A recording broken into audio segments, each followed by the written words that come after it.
وبرغم الظروف الخاصة إلا إن الصدفة بتلعب دور جامد جدا في حياتي. حكايتنا النهاردة عن بنت اسمها ياسمين، عندها 25 سنة، وهي بنت جميلة ومؤدبة ومحترمة جدا، كمان هادية جدا في طبعها. بس للأسف عندها مرض نادر جدا، والمرض ده جالها وهي عندها 3 سنين. مرض كان نادر جدا، أبوها وأمها لفوا عليها كل الدكاترة، بس للأسف ما قدروش يعالجوها ولا يعرفوا إيه نوع المرض دوت. والمرض النادر ده مأثرش في أي حاجة في جسمها إلا على عينيها، وخلاها ما بتشوفش، وده اللي كان محزن أمها جدا عليها. ومن كتر حزن أمها عليها تتوفى أمها وهي عندها 5 سنين، وتعيش ياسمين وحيدة ومريضة بعينيها مع أبوها اللي كان كل حياتها وكان بيرعاها ويعتبر هو شايل كل مسؤوليتها. وكانت ياسمين كانت كل حياته، وكان أبوها شغال بياع ورد في كشك في حي أثري. وكان والد ياسمين كل يوم يقوم الصبح يودي ياسمين المدرسة ويروح الكشك بتاعه علشان يوضب الورد بتاعه. وفي نهاية اليوم الدراسي كان أبوها بيروح يجيبها من المدرسة ويقعدها في الكشك معاه لحد آخر اليوم، وفي الآخر بيروحوا بيتهم الصغير ويناموا. ودي كانت حياتهم اليومية. وياسمين كبرت وسط الزهور والورود، وبقت تعرف لون الورد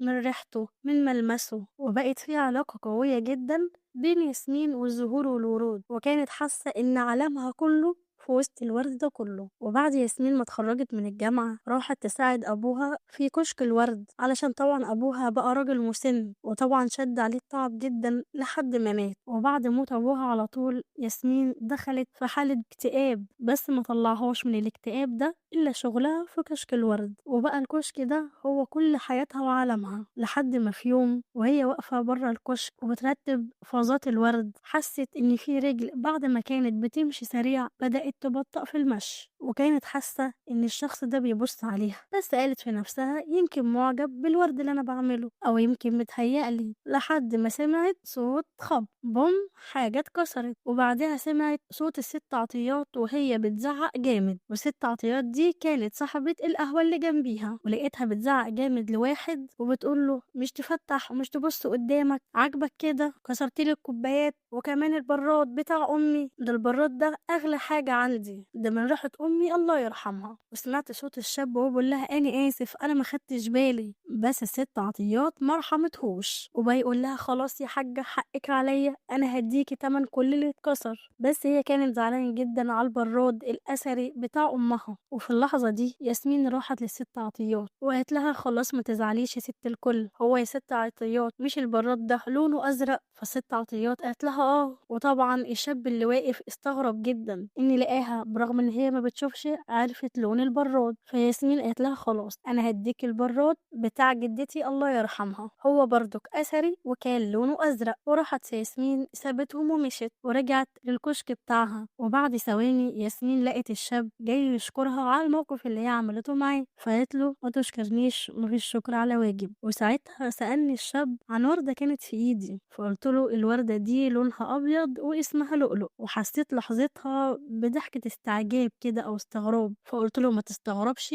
برغم اني ما بشوفش بس اعرف كل الوان الورود اللي عندي. فضحك الشاب وعرفني على اسمه وقال لي انا اسمي عمر، وانتي اسمك ايه؟ قلت له انا اسمي ياسمين. وساعتها عمر اشترى مني وردة اللؤلؤ وخدها ومشي. وتاني يوم لقيت برضك عمر جاي يشتري مني ورد، وفضل عمر على هذا الحال لمدة اسبوع، كل يوم يجي ياخد مني ورد شكل وكأنه بيتلكك عشان يتكلم معايا او يشوفني. وانا صراحة ساعتها كنت فرحانة جدا وحسيت ان الحياة ترجع لي تاني، علشان حسيت ان في حد بقى يهتم بيا. بس صراحة ما كنتش حاطة امل في اي حاجة خالص، يعني زي حب او علاقة جواز، علشان يعني ظروفي الخاصة، وان مفيش شاب هيضحي ويتجوز واحدة زيي. وبعد كام اسبوع وكالعادة عمر كان واقف بياخد ورد مني، جه الحاج عادل عشان يزعق معايا ويتخانق معايا علشان عايز يشيل الكشك بتاعي، علشان بيقول ان الكشك بتاعي مغطي على المحل بتاعه بتاع الادوات المنزلية. فطبعا انا قعدت اتكلم معاه وافهم الحاج عادل ان الكشك ده مترخص، وان الكشك ده هو مصدر رزقي، بس الحاج عادل كان مصمم على رأيه. حتى كمان الست عطيات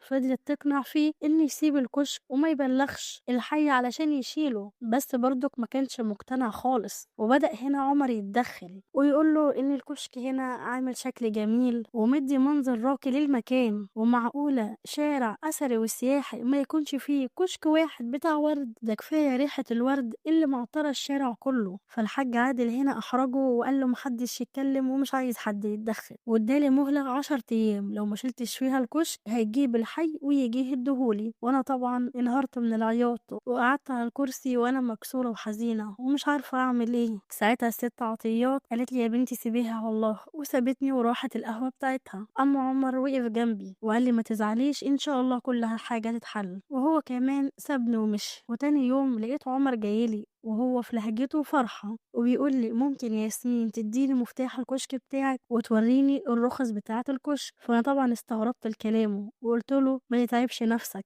كده كده الحاج عادل أكيد هو اللي هيكسبها علشان الرخص بتاعتي قديمة جدا جدا. فعمر اترجاني وقال لي بعد إذنك اسمعي كلامي واديني المفتاح ووريني الرخص بتاعتي. وفعلا وريت له الرخص بتاعتي، وبعد ما قفلت اديت له المفتاح. فطلب مني عمر اني ما اجيش الكشك لمدة اسبوع.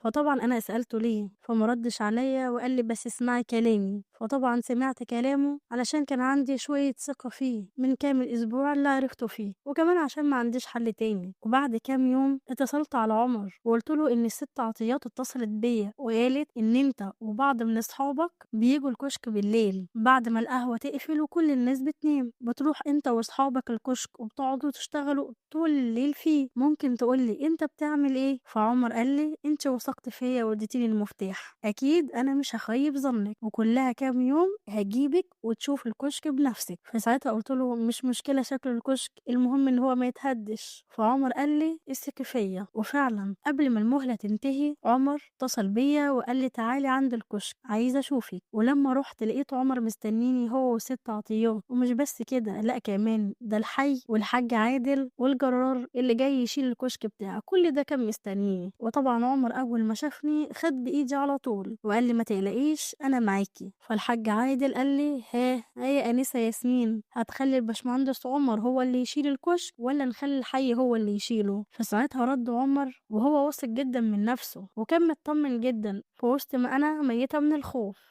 فلقيت عمر بيطلب من المهندسين بتوع الحي والحاج عادل وست عطيات وكل الناس اللي واقفة ان هم يقفوا قدام الكشك، وبيقول لهم استنوني لحظة. وسمعته وهو بيقول لأصحاب المهندسين يلا ابدأوا. وبعدها على طول سمعت أصوات أنوار كأنها بتشتغل، وفي نفس الوقت لقيت أصوات الناس اللي واقفة بيقولوا واو ايه الجمال والحلاوة دي كلها. فأنا استغربت وتمنيت ان انا اشوف حتى لو لحظة واحدة. بس ساعتها ربنا فرح قلبي وحط في قلبي طمأنينة، وسمعت باشمهندس الحي وهو بيقول للحاج عادل حرام عليك يا حاج عادل، عايز تشيل الجمال ده من هنا؟ فطبعا الحاج عادل اتضايق جدا وقال له لا يا هندسة، انا عايز اشيله علشان الرخص بتاعته قديمة جدا يعني يعتبر انتهت. فلقيت عمر ساعتها على طول بيقول له لا يا باشمهندس الرخص اتجددت من جديد. وساعتها باشمهندس الحي شاف الرخص ولقاها فعلا لسه متجددة. وطبعا انا ساعتها كنت هطير من الفرحة. ولقيت باشمهندس الحي بيقول للناس اللي معاه يلا يا جماعة نمشي وخدوا الجرارات وامشوا، الكشك ده بقى سليم دلوقتي وورقه، وكمان